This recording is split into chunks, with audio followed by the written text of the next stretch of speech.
Inclusión.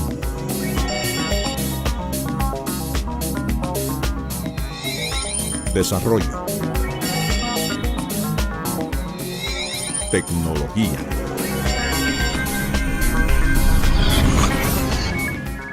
Indotel se transforma y avanza. Y pues ya en varias ocasiones han hablado aquí sobre el señor licenciado Edwin Espinal. Él es vicepresidente de la Asociación Dominicana de Propiedad Intelectual, ADOPI, y tendrá para nosotros la conferencia El delito contra el derecho de autor a través de sistemas de telecomunicaciones y nuevas tecnologías, respuestas jurisprudenciales. Los recibimos con un fuerte aplauso. Gracias, buenos días. Agradezco la invitación del Centro Cultural de las Telecomunicaciones y de la Universidad Autónoma de Santo Domingo a través del buen amigo Basilio Beliar a participar en este seminario. Quiero puntualizar, como lo señala el título de la exposición, cuáles han sido las decisiones jurisprudenciales que se han producido en República Dominicana con respecto al derecho de autor y las nuevas tecnologías. Hay que significar, en primer lugar, de entrada, que el entorno analógico, las nuevas tecnologías, no varían en nada la persecución de los ilícitos ni la producción de estos en materia de derecho de autor, en vista de que la protección que confiere la Ley 6500 se extiende a cualquier medio o a cualquier procedimiento a través del cual la obra sea explotada. Y en este sentido hay que establecer que los artículos 20, 169 y 177 de la ley, cuando establecen la ilicitud en la explotación de la obra, no limitan el medio en el cual esa transgresión a la ley se produce. En segundo lugar, el artículo 19 de la ley, que se refiere a los derechos patrimoniales, establece que la explotación de los mismos, reproducción, distribución, comunicación pública, transformación, se plantean igualmente en cualquier medio o en cualquier procedimiento. Y de esto podemos concluir que las infracciones en derecho de autor se persiguen tanto en el entorno analógico como en el entorno digital por las mismas disposiciones legales de la Ley 6500. En segundo orden, hay que referir que en vista de que la ley no traza un procedimiento particular para la persecución de los ilícitos, en derecho de autor hay que entender, específicamente en el campo de las nuevas tecnologías, que se va a aplicar el derecho común. Léase Código de Procedimiento Civil, Código Procesal Penal. Los actos procesales van a ser los mismos. Intimación impuesta en mora, emplazamiento, constitución de abogado, una primera audiencia de comunicación de documentos, segunda prórroga, tercera prórroga, medidas de instrucción, etcétera, etcétera, etcétera. Y lo mismo en materia penal.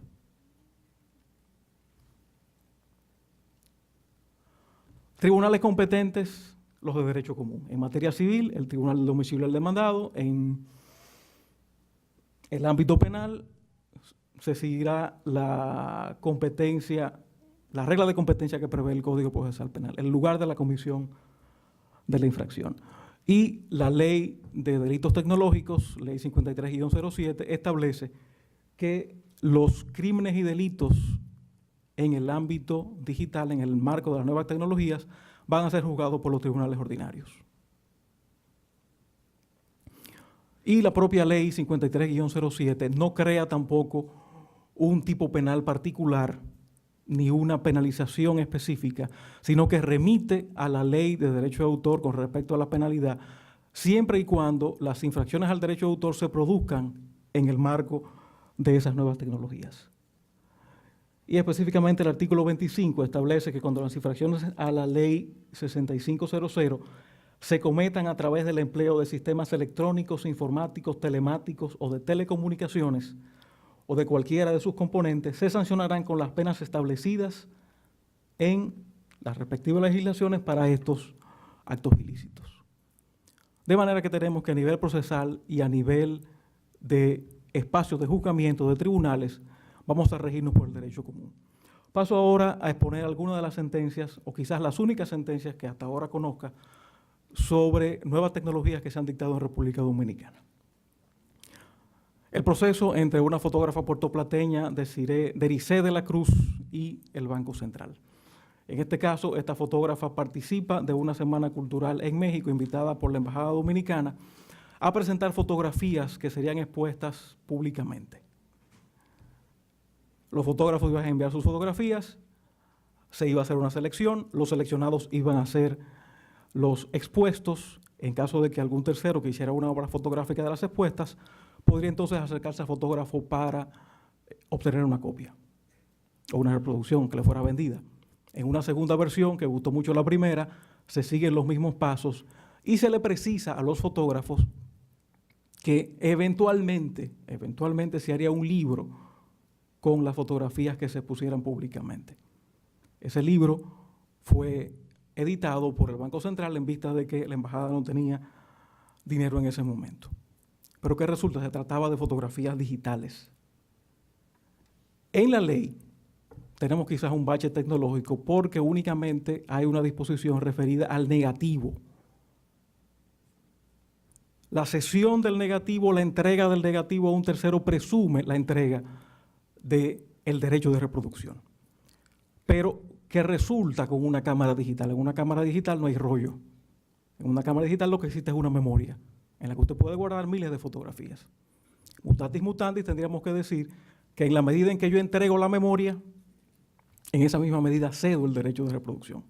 Pero como en una memoria caben, como decía, muchas fotos, no se entrega la memoria, sino que se entregan esas fotografías en un CD, que fue lo que hizo la fotógrafa al enviar sus fotografías a México. ¿Qué dijo el Tribunal Apoderado, que fue la segunda civil en Santiago? Se presume la cesión del derecho de reproducción con el hecho de la fotógrafa haber enviado esas fotografías en un CD, en provecho de la Embajada Dominicana en México. Sin embargo, hay que acotar que el reglamento de la ley establece que solamente se presume cedido el derecho de reproducción con la entrega del negativo, no así la cesión de cualquier otro derecho. En este caso, esas fotografías reproducidas en ejemplares editados por el Banco Central fueron a su vez distribuidas a través de estos ejemplares. Y ella no había cedido el derecho de distribución de manera expresa, que fue algo que el tribunal entonces no observó. Nos quedamos sin conocer cuál hubiese sido el parecer del Tribunal de Segundo Grado de la Corte de Santiago, porque ésta declaró inadmisible, por falta de interés, el recurso de apelación de la fotógrafa. Para determinar si efectivamente la Corte entendía que había una cesión del derecho de reproducción o no con la entrega de la foto en un disco compacto. Otro caso fotográfico, el del autor boliviano, fotógrafo boliviano, Víctor Siladi contra Alegro Resort Dominicana. En este caso, apoderado el Distrito Nacional. Este fotógrafo fue contratado por este hotel para realizar una fotografía que iba a figurar en los brochures del hotel. Sin embargo, el hotel se excede y toma la fotografía y la publica en la página de internet del mismo. Una sentencia del año 2000, en este caso fue dictada por la entonces Cámara Civil y Comercial de la Tercera Circunscripción, y en este caso se condenó al hotel a pagar una indemnización de 300,000 pesos a favor del fotógrafo por el hecho de que se transgredió el contrato, porque se utilizó en un medio no previsto inicialmente. Y la Corte ratificó ese criterio de primer grado. ¿Qué dijo el tribunal en primer grado? Ha quedado demostrado que la fotografía objeto del uso indebido por parte de la recurrente, bueno, esta es la Corte, fue realizada por el recurrido para ser utilizada en la promoción del complejo turístico Alegro Beach Resort, por exclusivamente para ello. No existía una cesión ilimitada de derechos de explotación de la obra, lo cual no se presume debe ser por escrito. En la especie no ocurrió así, sino que se limitó el acuerdo a ser usada en el brochure de la recurrente. Sin embargo, violando los derechos de autor, procede a utilizar la fotografía para promover su negocio turístico a través del Internet, todo ello sin autorización del autor. Las diferentes formas de utilización, agregó la Corte, son independientes entre sí, por lo que la autorización del autor para una forma de utilización no se extiende a otras. En consecuencia, el derecho que tuvo Alegro Beach Resort sobre el soporte de la obra se limitaba a lo acordado en el contrato, en el lugar acordado y por un tiempo limitado. Y hablando de fotos, yo me pregunto, ¿habrá originalidad en las fotos tomadas con drones a propósito de nuevas tecnologías? Porque la originalidad se entiende como el aporte creativo, el sello personal que le otorga el fotógrafo a la imagen captada. En este caso, el fotógrafo, si bien manipula el dron, lo hace desde tierra. El fotógrafo no escoge el ángulo, no escoge la luz. Él ubica el aparato en algún lugar y bueno, si la foto sale buena, perfecto. Pero ¿hay originalidad en la foto de un dron?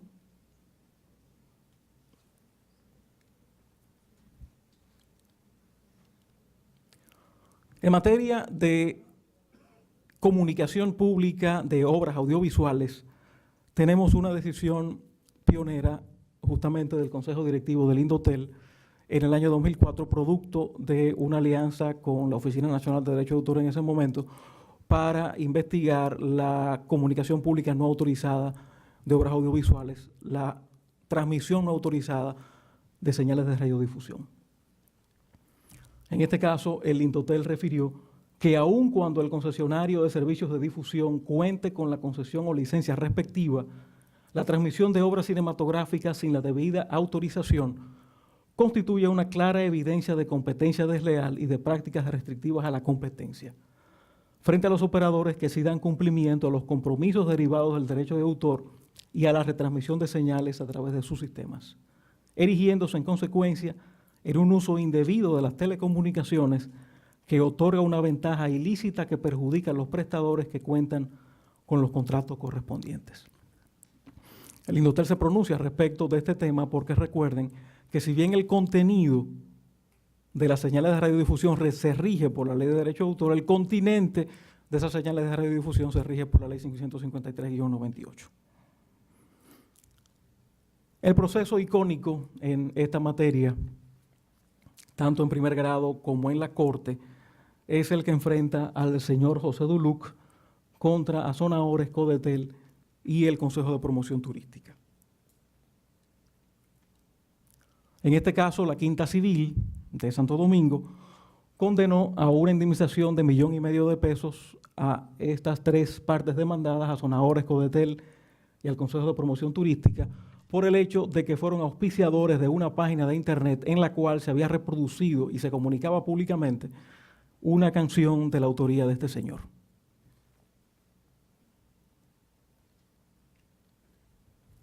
En este caso, dijo la Quinta Civil, justificando la condena, ciertamente incurrieron injustificadamente en la comisión de una falta al haber patrocinado la promoción en una página de internet de la obra cuya titularidad y autoría le corresponden al demandante, sin haber tenido la previsión en cumplimiento de la ley de haber contado con la autorización del hoy demandante. En este caso lo que se entendía fue razonamiento de primer grado de que debió mediar un contrato de licencia entre las partes para que la canción pudiese ser reproducida y comunicada públicamente en este espacio. Y como la carga de la prueba en materia civil en derecho de autor se invierte, dijo primer grado, ninguna prueba ha sido aportada por los demandados que permita al tribunal establecer que estos tenían permiso para lo aquí indicado, por lo que es un hecho constatado que estos desconocieron la obligación de su parte de proveerse de la licencia correspondiente, que solo les podía ser dada por el titular del derecho violado por dichos demandados. Un elemento resaltante de esta sentencia es el hecho de que se reconoce validez al acto auténtico que un notario puede levantar para constatar la violación al derecho de autor. No se necesita de ningún otro documento quizás más elaborado al amparo de la Ley de Comercio Electrónico, sino que bastaría con un acto auténtico.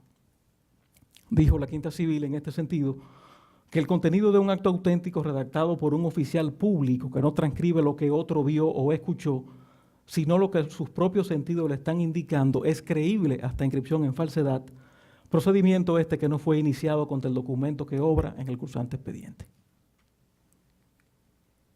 Y en este caso, recurrida la sentencia, la primera Sala Civil de la Corte, si bien acogió los recursos de apelación, únicamente revocó uno de los ordinales de la sentencia que estaba referido a la imposición de un A30. Este A30 se estableció para obligar a la parte condenada a ofrecer información acerca de otros medios en los cuales la obra se estuviese difundiendo. Pero la Corte entendió para la revocación que se trataba de una medida que era excesiva, infuncional, irracional, en vista de que la parte condenada no era la administradora de la página, no había sido la creadora de la página y evidentemente no podía tener conocimiento de otros ámbitos en los cuales esa obra musical se estaba explotando. Dijo en este sentido la Corte que a lo imposible nadie está obligado, ni se hallan tampoco los demandantes en capacidad de justificar un interés real y directo en mantener el peso de esa interpelación sobre gente que no está en capacidad de responder a ella satisfactoriamente. ¿Qué dijo la Corte respecto al acto auténtico que servía o que sirvió como elemento fundamental de prueba en primer grado? Y aquí los criterios son también interesantes. No es como aduce el primer juez en su sentencia, que las constataciones realizadas en la especie por el notario actuante son creíbles hasta inscripción en falsedad, lo cual no es correcto si se examina la forma en que dichas verificaciones se llevaron a cabo, fuera del marco de las facultades y asignaciones concretas que la ley delega en estos funcionarios, sino que aunque no constituyan un acto auténtico en cuanto al fondo, ni tengan fe pública y admitan por tanto prueba en contrario, precisamente a falta de esa prueba en contrario, sus aserciones reúnen el potencial necesario para forjar la convicción del juzgador con respecto al hecho invocado. Y, complementando este criterio, dijo la Corte, como no se ha incorporado al proceso factor de seriedad alguno que controvierta o refute lo que el notario asegura haber visto en su experiencia de acceso a la página carnaval.com.do, su testimonio, aunado a los demás indicios aportados, es suficiente a juicio de la Corte para demostrar la concurrencia de la infracción a los derechos exclusivos de reproducción y puesta a disposición de que era titular el demandante. Y aquí hace un comentario que vincula este criterio a la Ley de Comercio Electrónico.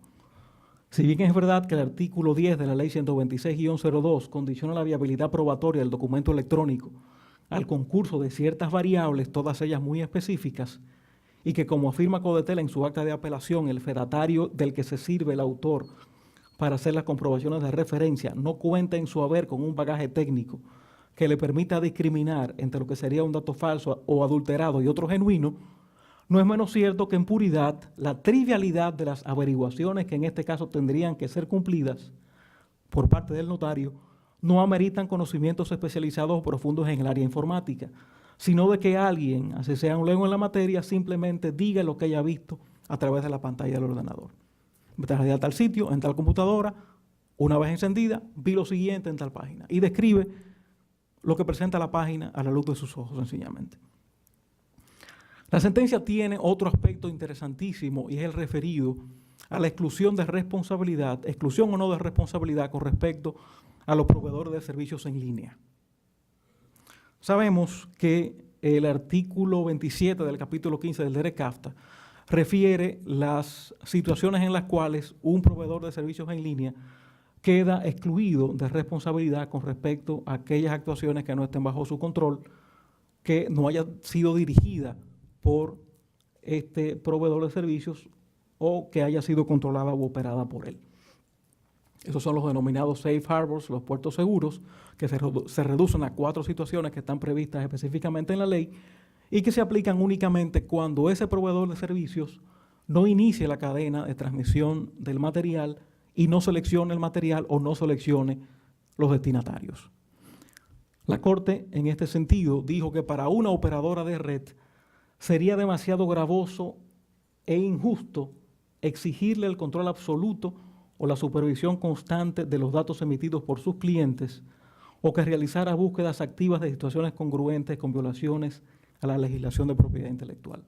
Es obvio que el mero transporte de datos no puede entenderse por sí solo como una fuente de responsabilidad con cargo al prestador del servicio, a menos que éste fuere quien originara la transmisión o seleccionara al destinatario de la misma o a los contenidos difundidos.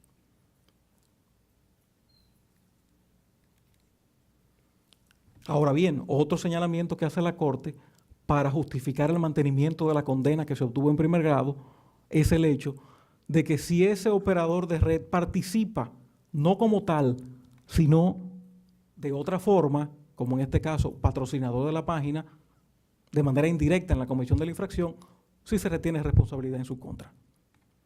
Su obligación de reparación, dijo la Corte en este caso, es in solidum, conjuntamente con la de los agentes directos de la infracción. En estos supuestos, acorde con la mejor doctrina, si el acreedor decide demandar a uno o solo a alguno de todos los codeudores, quienes sean encausados podrán luego repetir contra los demás, pero no aspirar a una segmentación porque cada deudor está obligado por la totalidad del daño. Entiendo que estas sentencias son bastante ilustrativas con respecto a cómo han conocido, al menos tribunales de primero y segundo grado, los nuevos aspectos del derecho de autor de cara a las nuevas tecnologías. Me quedo con dos citas que entiendo muy ajustadas a este tema y que abonan el camino a la ponencia del licenciado Ángeles.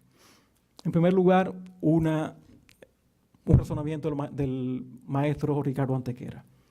El reto que hoy más preocupa al mundo autoral está en enfrentar y ofrecer soluciones a los problemas que se generan con el uso combinado de la tecnología digital y las telecomunicaciones, tanto en lo que se refiere a los derechos de orden moral como a los de carácter patrimonial.